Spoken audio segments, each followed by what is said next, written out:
Hi friends, welcome to Sathya's life style channel. இன்றைக்கி நம்ம பார்க்க போகிற ரெசிபி கேப்சிகம் மஷ்ரூம் கிரேவி தான். அது எப்படி பண்ணலான்றதை பார்க்கலாம்.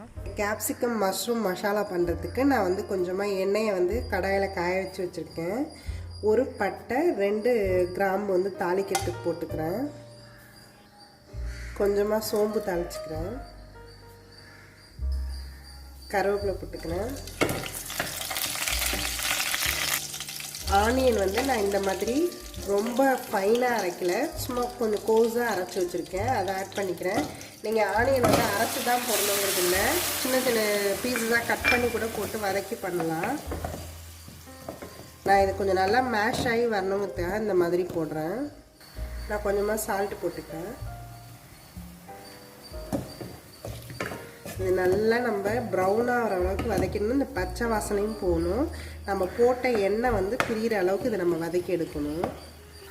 இது கொஞ்சம் வதங்கியிருக்கு. இதில் நான் 1 ஸ்பூன் இஞ்சி பூண்டு பேஸ்ட் ஆட் பண்ணிக்கிறேன்.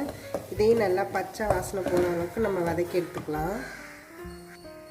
இது கொஞ்சம் நல்லா வெங்காயம் ப்ரௌன் ஆகிடுச்சு, எண்ணெயும் கொஞ்சம் பிரிஞ்சு வர ஆரம்பிச்சிருச்சு. இப்போ நம்ம தக்காளி ஆட் பண்ணிக்கலாம்.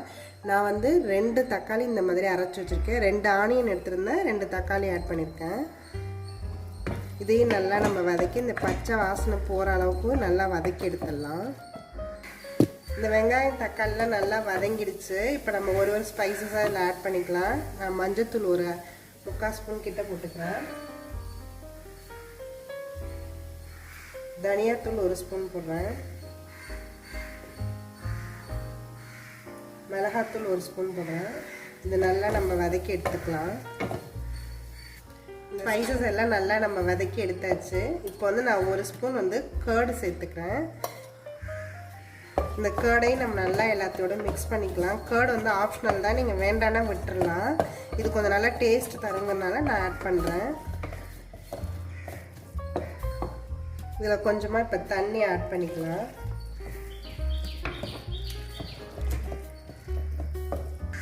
இதை நம்ம ஒரு 5 மினிட்ஸ் க்ளோஸ் பண்ணி வச்சிடலாம். இது நல்லா கொதிக்கட்டும். இந்த கிரேவி கொதிச்சிட்டு இருக்க நேரத்தில் நம்ம இந்த வெஜிடபிள்ஸ் எல்லாத்தையும் ஒரு லைட்டாக ஒரு சாட்டே பண்ணி எடுத்துக்கலாம். நான் அதுக்கு ஒரு பேனில் எண்ணெயை ஊற்றி வச்சுருக்கேன். இதில் நான் என்னென்ன ஆட் பண்ணி ஃபஸ்ட்டு ஆனியனை நான் இந்த மாதிரி கட் பண்ணி வச்சுருக்கேன். கேப்சிகம் அதே மாதிரி பீசஸ் கட் பண்ணி வச்சுருக்கேன். மஷ்ரூம் பீசஸ் கட் பண்ணி வச்சுருக்கேன், அதையும் ஆட் பண்ணிக்கிறேன். இது எல்லாத்தையும் நம்ம நல்லா சாட்டே பண்ணி எடுத்துக்கலாம்.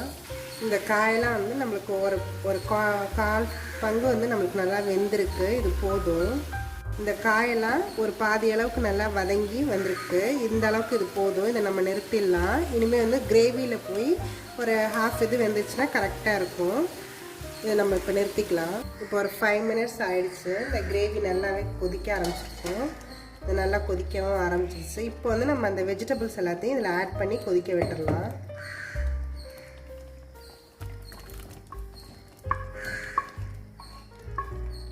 நம்ம இந்த வெஜிடபிள்ஸ் எதுக்கு வதக்குறோன்னா கொஞ்சம் நல்லா க்ரன்ச்சியாக இருக்கும். இது ரொம்ப குழஞ்சி போகாமல் சாப்பிடும்போது நல்லா கொஞ்சம் க்ரன்ச்சி எஃபெக்டில் நல்லாயிருக்கும். இது டேரெக்டாக வதக்காமல் போட்டால் அது ஒரு மாதிரி கொஞ்சம் ரொம்ப ஒரு மாதிரி இருக்கும். அதுக்காக தான் நம்ம அந்த மாதிரி போடுறோம்.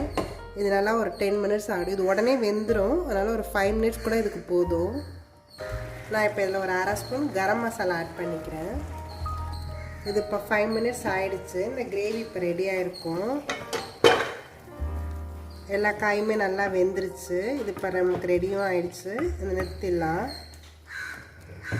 இந்த கேப்சிகம் மஷ்ரூம் மசாலா ரெடி ஆகிடுச்சு. இது chapati, puri, jeera rice, white rice இது கூட நல்லா செட் ஆகும்.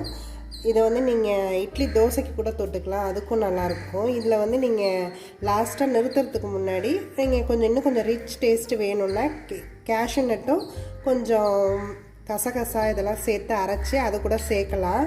நான் இதில் ஆட் பண்ணல, நீங்கள் ஆனால் சேர்க்குறா இருந்தால் சேர்த்துக்கலாம். அது இன்னும் நல்லாவே டேஸ்ட் நல்லா கொஞ்சம் நல்ல ரிச் டேஸ்ட்டில் நல்லாயிருக்கும். இதை நீங்களும் உங்கள் வீட்டில் ட்ரை பண்ணி பாருங்கள். என்னோடய வீடியோஸ் எல்லாத்தையும் பாருங்கள். உங்களுக்கு பிடிச்சிருந்தா எங்கள் சேனலை சப்ஸ்கிரைப் பண்ணுங்கள். தேங்க்ஸ் ஃபார் வாட்சிங்.